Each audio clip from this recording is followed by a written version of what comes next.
OGF er blandt andet løbsarrangører, udover at vi driver helt almindelig forening, og 3 store løb, som vi arbejder med, det er Eventyrløbet, som har eksisteret i 43 år, som er et stort løb her i Odense. Så er det Royal Run, som vi i år skal have for anden gang. Og så har vi endelig DHL-stafetten, som spiller op til jeres udfordring. Og DHL-stafetten er Fyns største firmafest. Det er faktisk verdens største motionsfest. Der er i Odense deltagelse af ca. 18.000 mennesker. Det vil sige 6.000 mennesker hver aften over 3 dage på Engen i Odense. Og på landsplan er der 5 stafetter med deltagelse af over 200.000 personer. Det problem, vi gerne vil have jer til hjælp med at løse, det er at finde en madkasse, som er bæredygtig, og hvor der ikke er køl i. Så kunne man få lavet et eller andet smart, man kunne komme den her madkasse, som dels gør deltagerne glade, men også gavner miljøet, så tænker jeg, at det kunne give rigtig, rigtig god mening. Den her madkasse, den har jo en forunderlig rejse. Vi er jo i Odense og hos Andersens by. Det starter faktisk allerede med, at der står 2 paller herude af bæredygtige pap, og dem skal vi have samlet her næste weekend. Der kommer en masse frivillige at gøre det.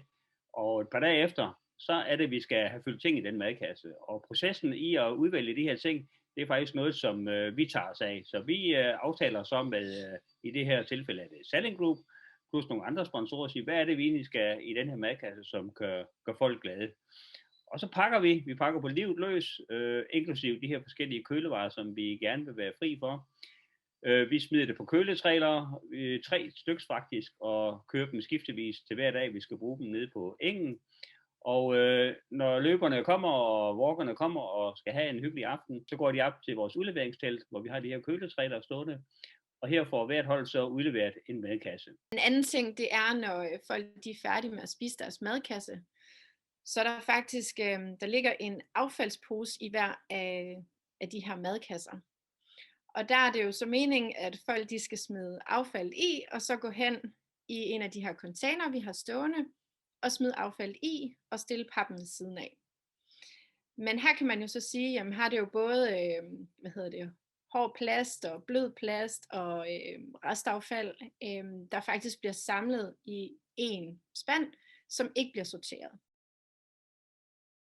Drømmescenariet for os vil være, at når vi inviterer til Fyns største folkefest her i Odense i 2022, at vi kan pakke i ro og mag, og vi kan pakke med de helt rigtige elementer, og der indgår ikke køl.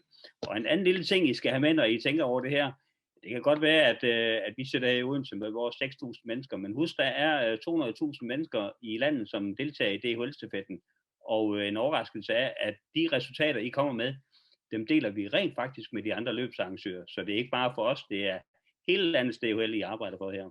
De parametre, som vi kommer til at lægge vægt på i jeres løsningsforslag, det er, at det skal give værdi, både for os her i Odense Gymnastikforening, men det skal helt sikkert også give værdi for alle de mennesker, der kommer til DHL-stafetten. Noget af det, der giver værdi for vores deltagere, når de åbner deres madkasse, det er selvfølgelig, at det er nogle gode produkter, nogle lækre produkter, og der er variation.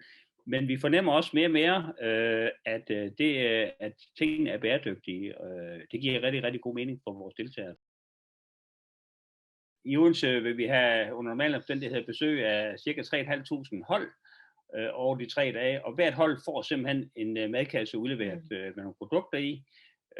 Og udover at der arbejdes på at gøre den bæredygtighed, jeg tror faktisk, den er, de siger i hvert fald, at den er bæredygtig, så er der jo, udover ingredienser, så er der jo også bestik, og der er servietter, og der er tallerkener. Ja. Og det har vi også arbejdet med at få drejet over i en mere bæredygtig retning.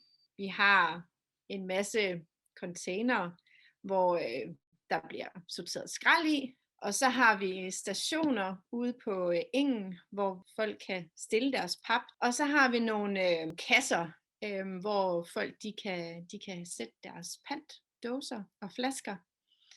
Og det er faktisk det, vi gør i forhold til bæredygtighed.